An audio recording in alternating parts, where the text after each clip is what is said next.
Anchor number 1।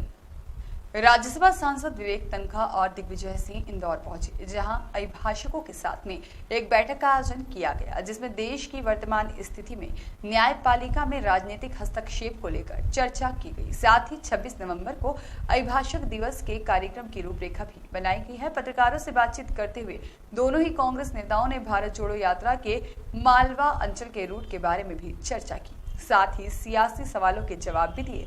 इस दौरान विवेक तनखा ने कहा कि भारत जोड़ो यात्रा भारत के संविधान और भारत की एकता को बनाए रखने के लिए है।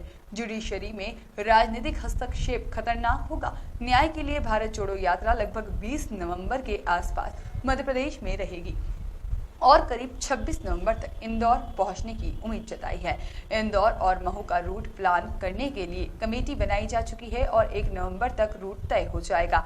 इस मौके पर दिग्विजय सिंह ने मल्लिकार्जुन खड़गे पर पूछे गए सवाल के लिए उन्होंने कहा कि खड़गे कांग्रेस के लिए एक अच्छे राष्ट्रीय अध्यक्ष साबित होंगे। उनका राजनीतिक जीवन बेदाग रहा है। जो लोग मल्लिकार्जुन खड़गे को रिमोट कंट्रोल अध्यक्ष कहते हैं, तो क्या भारतीय जनता पार्टी की सरकार आरएसएस की रिमोट कंट्रोल सरकार नहीं है? कांग्रेस भारत को तोड़ने की नहीं बल्कि जोड़कर रखने के लिए कटिबद्ध है। Bureau report. एक ऐतिहासिक सत्य, 7 साल की उम्र में जिसकी मां को दंगों में जला दिया गया और उस बालक ने एक मजदूर के बेटे के रूप में पढ़ाई की, लॉ किया और वहाँ से उनकी शुरुआत हुई। लेबर के मजदूरों के लड़ाई लड़ते रहे और ब्लॉक कांग्रेस कमेटी के अध्यक्ष से लेकर आज वो अखिल भारतीय कांग्रेस कमेटी के अध्यक्ष बने। 50 साल से पुराना राजनीतिक जीवन में उन पर कोई दाग तक नहीं है, जबकि मिनिस्टर केंद्र में भी रहे, राज्य में भी रहे। ऐसे व्यक्ति के आने से उनका अनुभव की कार्य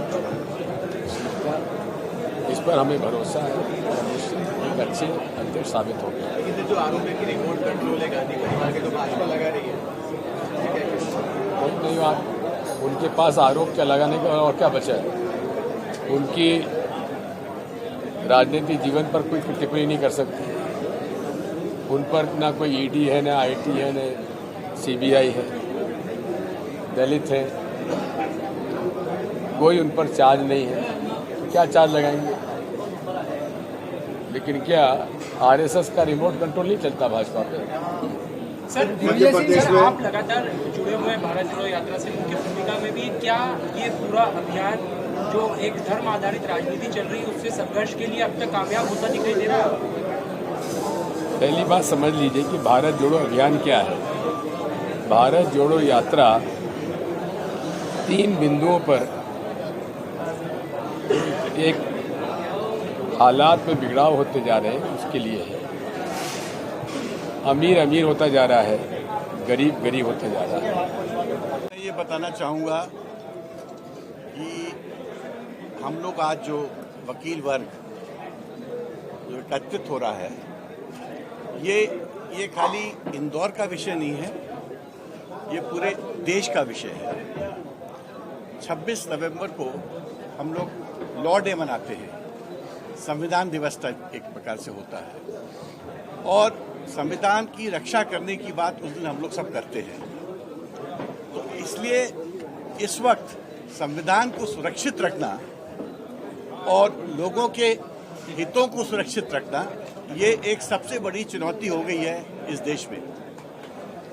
जो संवैधानिक संस्थाएं हैं उनको कैसे हम मजबूत करें, उनको कैसे सुरक्षित रखें, जिस प्रकार से पॉलिटिकल इंटरफेरेंस हो रहा है, ये सब बातें अभिभाषक वर्ग के लिए एक चिंता की विषय है। तो आज की जो हम लोग की आपसी जो मीटिंग है, हम भारत जोड़ो ये अभियान को संविधान से जोड़ना चाह रहे हैं, संविधान की रक्षा सुरक्षा से जोड़ना चाह रहे हैं और संवैधानिक संस्थाओं के साथ जो खिलवाड़ हो रहा है उसको लेके भी चिंता व्यक्त करना चाह रहे हैं। तो ये जो है एक बड़ा विषय है, ये बड़ा गंभीर विषय है, ये इस देश का विषय है, खाली इंदौर का विषय नहीं है।